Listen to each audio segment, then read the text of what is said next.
예수님 때문에 누리는 기쁨이 참 기쁨입니다. 이 제목 가지고 말씀의 은혜를 나누도록 하겠습니다. 자, 계속해서 매주일 이제 누가복음에 이제 나타나고 있는 예수님의 공적 생애, 공생애 이거 전체 우리가 한번 살펴보고 있습니다. 자, 지난 주일 말씀은 누가복음에만 나오는 70인 제자 파송에 대한 기록의 말씀이죠. 자, 70일이라고 하는 것이 숫자가 바로 이게 상징적인 숫자잖아요. 자, 이 70인 제자 파송은 열방을 향한 복음의 확산을 상징하는 것이었습니다. 특히 제자들을 향해서 강구하라는 말씀을 예수님이 특별하게 주셨는데 이거 우리에게도 반드시 해당되는 말씀이죠.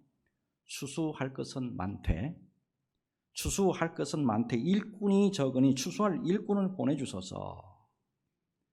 그리고 이어서 주신 말씀이 전도할 때 오로지 하나님만 의지할 것이고 병을 고치고 하나님의 나라가 임하였습니다 라고 선포하라는 말씀도 주셨어요. 특별히 제자들을 영접하지 않는 것은 우리가 전도하러 나가고 우리가 예수 그리스도를 증거하러 나갈 때 우리를 영접하지 않는 것은 그들을 보내주신 예수님을 거절하는 행위다 라는 말씀도 주시면서 놀라운 사역의 위임에 관련된 이 권위, 우리의 권위는 바로 예수 그리스도로부터 말미암는다 라는 것을 우리에게 알려주셨어요. 자, 근데 이렇게 주님께서 70인 전도대에게 말씀으로 강력하게 힘도 주시고 위로함도 주셨는데 이런 말씀도 주셨어요. 10장 3절이죠. 갈지어다 내가 너희를 보냄이 어린 양을 이리 가운데로 보냄과 같도다. 복음을 전할 때 닥칠 핍박과 환난으로 말미암아서 매우 위태로울 수도 있다. 그런 것을 이미 예수님이 아시고 말씀을 미리 주시는 거잖아요. 떠날 때 제자들의 마음도 동일했을 것이라고 저는 생각합니다. 우리가 잘할 수 있을까? 우리가 잘 감당할 수 있을까? 자, 제자들에게 예고된 거는, 제자들이 예상하는 거는 뭐냐 하면 위험이고 그리고 거절할 거야. 내가 이런 말을 하면 분명히 거절하고 나를 박대할 거야. 그리고 불안이에요. 불안. 모든 것이 불안해요. 근데 실제적으로 현장에 갔다가 돌아왔을 때 상황은 완전히 달라졌죠. 자, 오늘 본문 17절 어떻게 시작합니까? 자, 70인이 기뻐하며 돌아와 그랬습니다. 순종하기 전에는 액션, 행동으로 옮기기 전에는 우리가 복음을 전하겠지만 이게 위험할 수도 있고 우리가 복된 소식 예수 그리스도를 증거하겠지만 거절할 수도 있고 우리를 해칠 사람도 있을 거야. 불안했어요. 근데 순종해서 현장으로 가보니까 어떻더라는 거죠? 놀라운 역사가 있더라는 겁니다. 여러분, 중요한 것은 염려와 불안보다는 현장으로 순종하며 갔을 때 하나님의 역사로 말미암아 누리는 기쁨이 오히려 더 크다라는 것을 여러분 잊지 마시길 바랍니다. 그런 의미에서 믿음으로 우리가 순종함으로 행하는 것이 얼마나 중요한 건가. 이거 꼭 기억하시고 여러분, 순종할 때 역사가 나타나는 거예요. 순종할 때 주님이 살아계신다는 것을 분명히 믿음으로 확신할 수 있는 거예요. 순종으로 승리하는 우리 수원소망교회 성도들 다 되시기를 예수 그리스도 이름으로 축복합니다. 자, 이제 70인의 전도대가 이제 돌아와서 한 사람씩 예수님에게 이제 보고하는 말씀이 되겠습니다. 자, 17절. 70인이 기뻐하며 돌아와 이르되 주여 주의 이름이면 귀신들도 우리에게 항복하더이다. 중요한 단어부터 여러분 좀 집중을 해야 되는데 주여, 주의 이름이면 했습니다. 주여라는 단어는 평소에 우리가 아는 것과는 좀 다른 의미로 쓰였습니다. 이제까지 제자들은 예수님 부를 때 어떻게 불렀냐면 헬라어 원어를 보면 스승에 해당하는 에피스타테스 이렇게 예수님을 불렀다니까요. 그래서 성경 한번 읽어보세요. 복음서 읽어보면 예수님을 선생이요 이렇게 부른 것을 알 수가 있어요. 우리가 잘 아는 랍비, 이 랍비하고는 좀 다른 차원의 호칭이에요. 자, 근데 여기서 처음으로 하나님을 부를 때 쓰이는 단어입니다. 하나님을 부를 때 퀴리에 주여 라는 단어를 쓰거든요. 자, 이때부터 이 단어를 쓰기 시작한다는 거예요. 예수님의 파송을 받아가지고 현장에 가서 직접 말씀을 전하고 예수님의 이름으로 귀신 들린 자에게 명예받단 말입니다. 그러니까 귀신들이 항복하더라는 거죠. 그동안에는 알고만 있었습니다. 그동안에는 듣기만 들었고 그동안에는 예수님이 하는 것을 보기만 봤다고. 근데 직접 복음을 전해보고 예수님의 이름으로 선포하노니 선포해보니까 실제적으로 권능과 권세와 권위가 나타나더라는 거예요. 그래서 이제는 믿음이 한 단계 더 높아지게 된 거예요. 아, 그래. 예수님이 바로 하나님이시구나. 예수님이 바로 그 그리스도시구나. 이게 믿어지기 시작하는 거예요. 그래서 퀴리에 주여! 라고 이제 담대히 말하기 시작하는 거예요. 자, 이것은 이제 18절의 말씀으로 연결이 됩니다.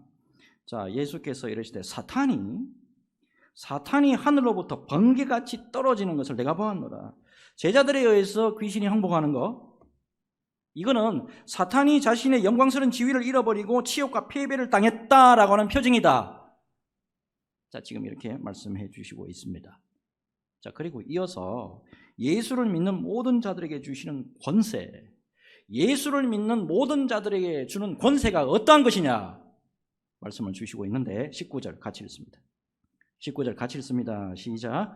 내가 너희에게 뱀과 정갈을 밟으며 원수의 모든 능력을 제어할 권능을 주었으니 너희를 해칠 자가 결코 없으리라. 아멘. 자, 뱀과 정갈을 밟으며, 뱀과 정갈을 밟으며 사탄의 세력을 정복하는 걸 의미합니다.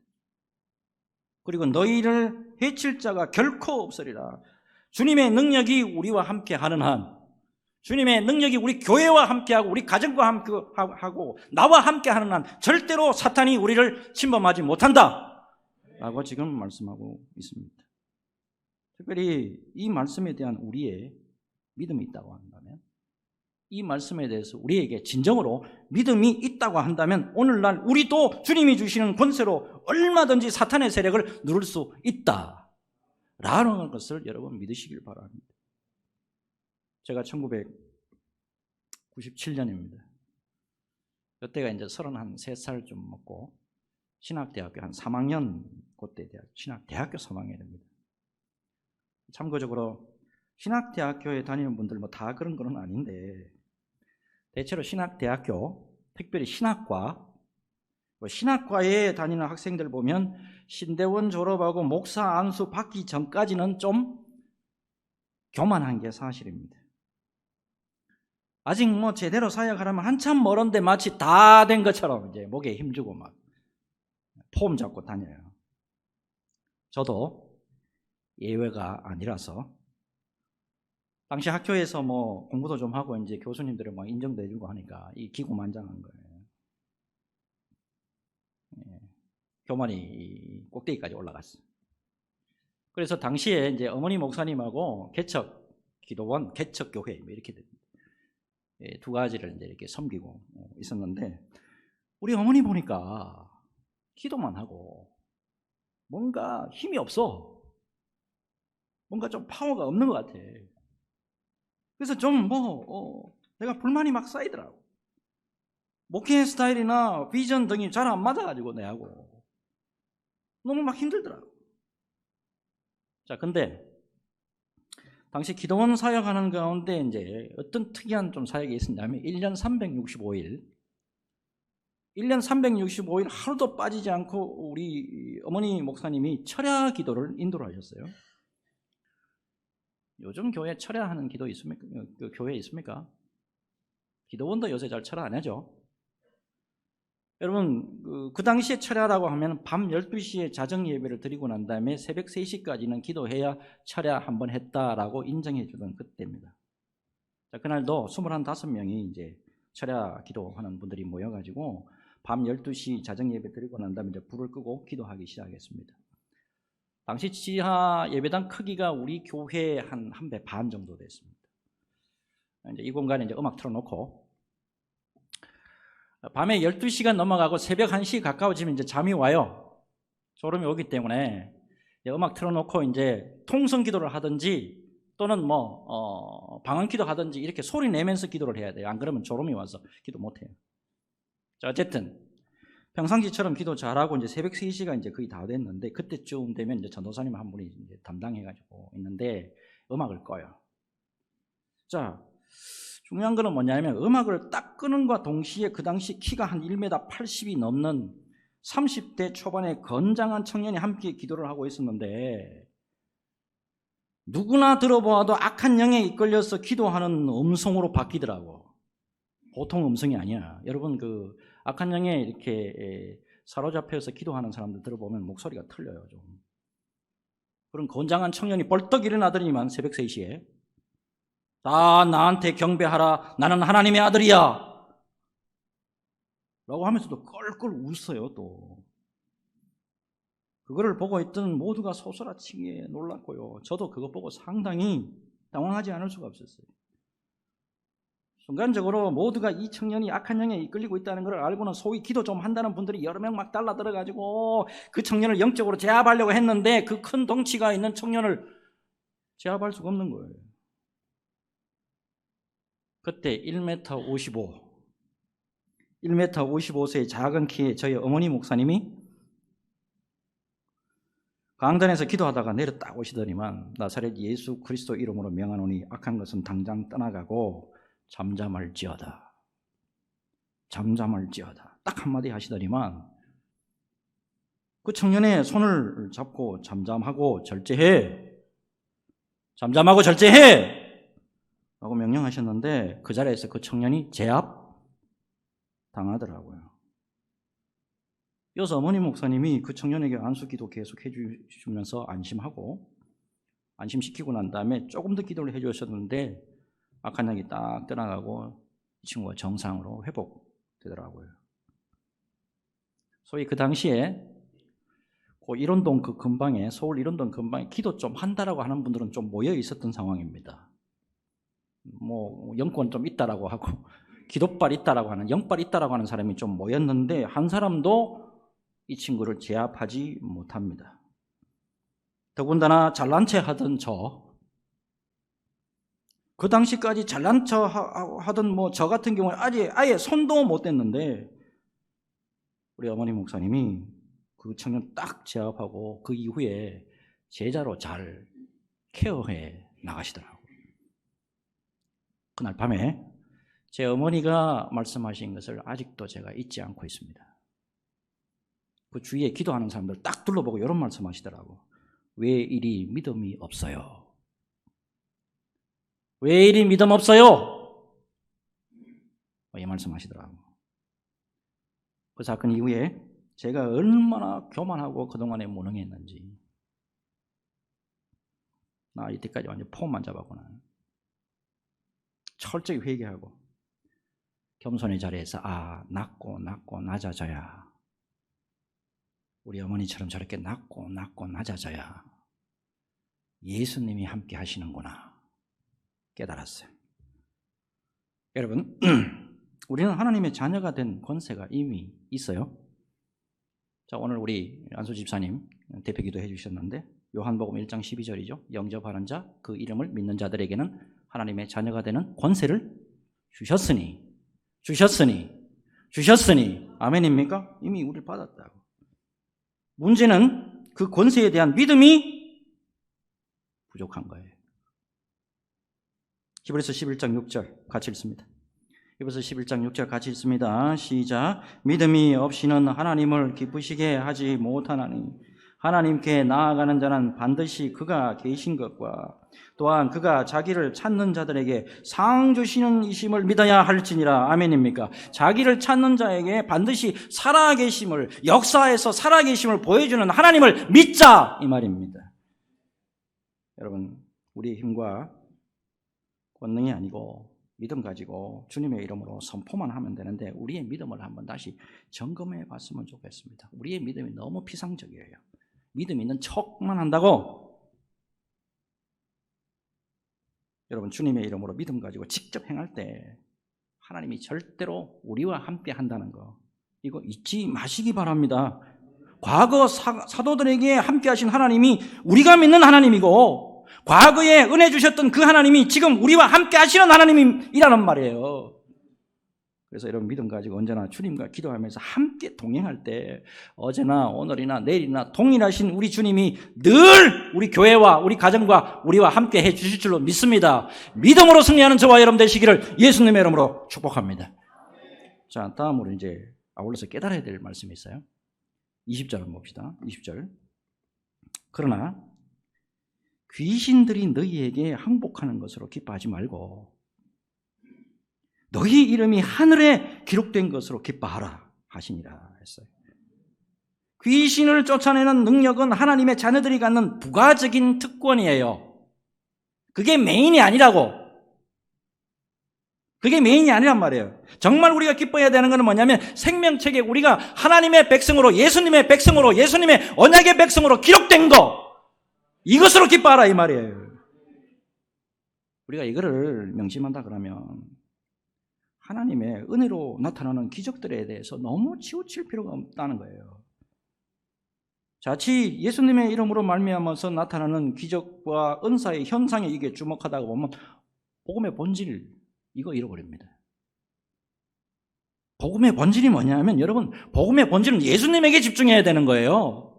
이거를 우리가 놓치면 안 된다 이 말입니다. 요한복음 6장. 요한복음 6장을 딱 들여다보면 베스다 광야에서 그 유명한 오병이어의 기적을 행하시는 예수님의 모습이 나옵니다. 자, 베스다 광야 한번 가보셨습니까? 이스라엘 성지순례 가보면 그렇죠? 진짜 아무것도 없어요. 떡 5개와 물고기 2마리로 여자와 어린아이를 제외한 5,000명이니까 한 아무래도 10,000명에서 20,000명 될 거 아닙니까? 이 사람들 전부 배불리 먹이는 것을 보고는 군중들이 극하게 흥분합니다. 자, 당시의 상황을 이렇게 묘사하고 있잖아요. 요한복음 6장 14절, 그 사람들이 예수께서 행하신 이 표적을 보고, miracles 또는 sign 이렇게 되어 있습니다. 이 사인을 보고 말하되 이는 참으로 세상에 오실 그 선지자라 하더라. 자, 근데 15절. 그러므로 예수께서 그들이 와서 자기를 억지로 붙들어서 임금으로 삼으려는 줄 아시고 다시 혼자 산으로 떠나가시니라. 군중들이요, 이야, 선지자다. 엄청난 선지자가 왔다. 또는 그 당시에 어떤 걸 또 기다리고 있었냐면 다윗 계열의 왕이 올 것이다. 와, 다윗 계열의 다윗의 자손으로 왕이 오셨다 하면서 억지로 임금 삼으려고 했습니다. 그런데 예수님 보세요. 그것을 뒤로 하시고 혼자 산으로 떠나가시리라. 기적과 표적에 치우쳐서 예수님의 복음 사역에 오해와 혼동이 있을 수 있다라고 판단하시고 한적한 것으로 예수님도 피하십니다. 여러분, 예수님마저도 복음의 본질에서 벗어나는 것에 대해서 철저하게 피하신단 말이에요. 그래서 복음의 본질에서 벗어나서 여러분, 기적과 표적 이게 다가 아닙니다. 이게 나쁜 건 아닙니다. 이게 좋은 건데 사실은 기적과 표적이 다가 아니고 오로지 우리 주님 예수님에게 집중하는 그것이 바로 올바른 신앙이다 라는 걸 잊지 마시길 바랍니다. 말씀 깊이 새기시고 오직 예수 중심으로 믿음, 그 믿음에 반듯하게 서시는 저와 여러분 되시기를 예수 그리스도 이름으로 축복합니다. 자, 이제 마지막으로 좀 이해하기 좀 힘든, 쉽지 않는 말씀이 이어져요. 자, 예수님이 기도를 하시는데 자, 이것을 통해서 우리가 꼭 명심해야 할 메시지가 나와요. 자, 첫째 21절입니다. 자, 그때에 예수께서 성령으로 기뻐하시며 이르시되 천지의 주제이신 아버지여, 이것을 지혜롭고 슬기 있는 자들에게는 숨기시고 어린아이들에게는 나타나심을 감사하나이다. 옳소이다. 이렇게 된 것이 아버지의 뜻이니이다. 자, 천지의 주제이신 아버지여, 이것을 했는데 주제 이게 무슨 뜻이죠? 주권자 이런 뜻입니다. 주권자, 천지의 주권자이신 하나님 아버지여, 이것을 했는데, 근데 이것은 또 뭘까요? 이 복음의 비밀들을 말합니다. 자, 이러한 모든 것들을 스스로 지혜롭고 뭐 슬기 있다라고 여기는 그 당시에 바리새인들과 서기관들에게는 숨기시고 영적인 어린아이 같은 제자들에게 주셨음에 정말이지 감사합니다. 이게 예수님의 감사기도예요. 이런 복음의 비밀이라는 거예요. 복음의 비밀이라는 것은 인간의 머리, 인간의 이성이 아닙니다. 어린아이와 같이 자기를 낮추고 겸손한 자만이 하나님의 은혜를 통해서 그 믿음을 받을 수 있는 겁니다. 이어서 두 번째 메시지 나오죠. 22절. 내 아버지께서 모든 것을 내게 주셨으니 아버지 외에는 아들이 누구인지 아는 자가 없고 아들과 또 아들의 소원대로 계시를 받는 자 외에는 아버지가 누구인지 아는 자가 없나이다 하시고 예수 그리스도를 통하지 않으면 그 누구도 하나님과 그의 뜻을 알 수 없다. 또 다른 예수 필요 없어요. 오직 예수 그리스도 한 분, 그분을 믿음으로 말미암아 구원에 이릅니다. 이거 오늘 말씀하고 있잖아요. 그렇기 때문에 23절에 자, 이 같은 놀라운 것들을 지금 제자들이 직접 보고 있잖아요.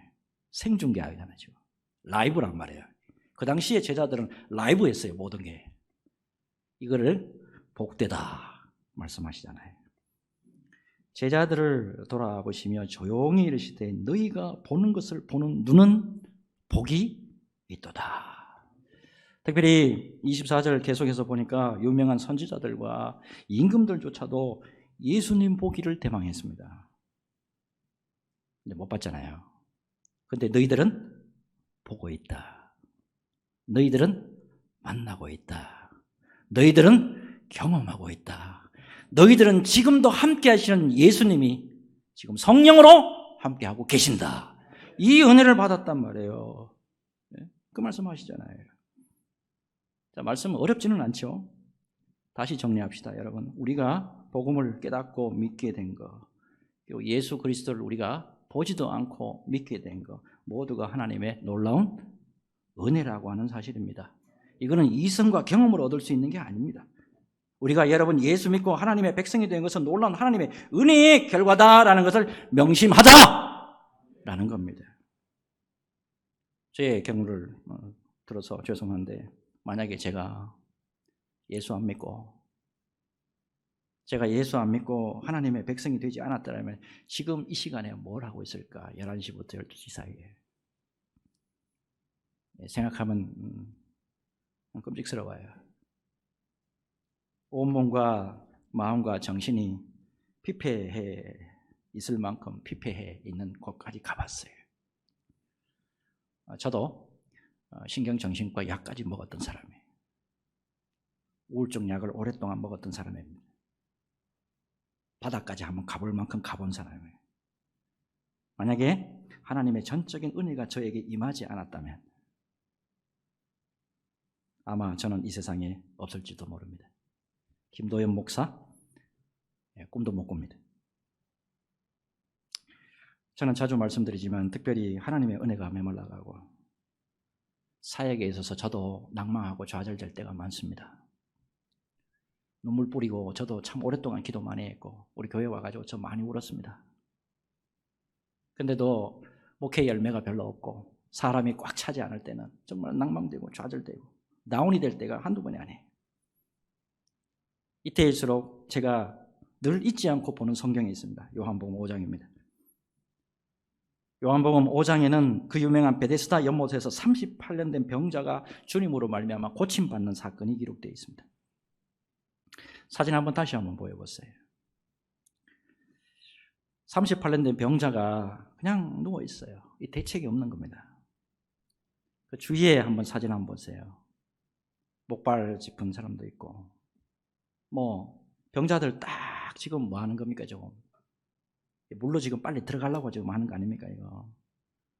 자, 이 베데스다라고 하는 것이 이 뜻이 뭐냐면 자비의 집, 긍휼의 집 이런 뜻이에요. 자비의 집, 긍휼의 집. 근데 병으로 고생한 이 38년 된 병자, 자비를 얻기 위해서 자비의 집에 지금 누워 있단 말이에요. 긍휼을 얻기 위해서 이 긍휼의 집에 누워 있는데 한 번도 자비를 경험하지 못하는 이 기가 막힌 사람, 거기에 누워 있는데도 불구하고 전설에 의하면 이 못이 부글부글 끓어올 때가 있는데 이때 먼저 들어가기만 들어가면 병이 낫는다고 하는데 한 번도 먼저 들어가 보지 못하는 이상하리만큼 불행한 존재가 이 사람이었어요. 자, 근데 놀라운 거는 그 연못에 수많은 병자들이 있는데도 불구하고 예수님이 그 사람에게만 가셨다는 거예요. 여러분, 그 베데스다 연못, 거기에는 건강한 사람 안 갑니다. 병든 사람만 가는 곳이라고. 놀라운 것은 예수님이 그 사람만 향해서 가셨다고요. 중요한 것은 그 사람의 육신만 고쳐주려고 가신 게 아니라고 하는 사실입니다. 그 사람의 영혼조차도 구원하시기 위해서 냄새나는 인간이라고. 38년 된 병자가 그냥 혼자 방치되어 있으면 몸에 냄새나는 거 뻔하잖아요. 그 냄새나는 그 인간, 예수님에게 다가가십니다. 그리고 여러분, 더 놀라운 것은 성경을 조금만 더 읽어보세요. 예수님이 베데스다 연못에서 병자를 고친 때가 언제냐 하면 특별히 안식일입니다. 안식일. 안식일 어떤 날인 줄 아시죠? 병 고치는 일이나 좌우지간 일을 했다면, 잘못하면 죽습니다. 유대인들에 의해서. 그럼에도 불구하고 예수님이 목숨을 내놓고 죽음을 무릅쓰고 38년 된 그 병자의 육신과 영혼을 구하기 위해서 다가가셨다 이 말이에요.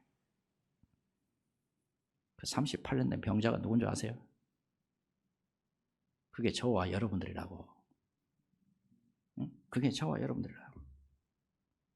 여러분, 무엇보다도 많고 많은 사람들 중에서 나같이 죄 많고 나같이 어리석고 나같이 무지한 사람을 위해서 예수님이 십자가를 지고 죽어주시기까지 하셨다는 거예요. 그런데 이게 믿어지는 사람이 있는가 하면은, 이게 믿어지는 사람이 있는가 하면 죽으라고 말씀을 선포했는데도 안 믿어진대. 기가 막힌 일 아닙니까? 그런데 감사하게도 우리는 이 모든 사실이 믿어지고, 그 믿어지는 것으로 말미암아 하나님의 자녀가 됐고 영생의 복을 누리고 천국의 소망까지 가지고 있다 이 말입니다. 이 모든 것이 하나님의 은혜이다라는 사실입니다. 그렇기 때문에 여러분, 이 시간에 우리를 부르시고 복음을 믿게 하시고 하나님의 자녀 되게 해주신 그 은혜에 진심으로 감사하고 또 감사하는 저와 여러분들이 되어야 될 줄로 믿습니다. 무엇보다도 여러분 잊지 말아야 될 게 이거예요. 우리의 이름이 하늘에 기록됐다는 것. 우리의 이름이 하늘에 기록되고 죄인이었던 우리가 예수님의 피로 말미암아 영원한 천국 백성이 되었다는 것, 그 이상 하나님의 영광이 되고 그 이상 기쁨이 되는 게 뭐냐? 라는 겁니다. 여러분, 우리의 진정한 기쁨은 예수 믿고 나타나는 부차적인 기적이나 현상이나 부자 되는 거, 돈 많이 버는 거, 이거 아닙니다. 우리의 진정한 기쁨은 우리의 이름이 하늘에 기록되는 것이고 복음을 통하여 예수 믿고 하나님의 자녀가 됐다는 이 사실입니다. 여러분, 무엇보다도 진정한 기쁨이 뭔지, 진정한 기쁨이 뭐가 되어야 되는지 이거 깊이 깨달으시고 예수 믿는 참된 기쁨 속에서, 예수 믿는 참된 기쁨 속에서 하나님 앞에 온전하게 영광을 올려드리는 믿음의 종들 다 되시기를 예수 그리스도 이름으로 축복합니다. 축복합니다. 우리 같이 기도하겠습니다. 여러분, 눈을 감으시죠.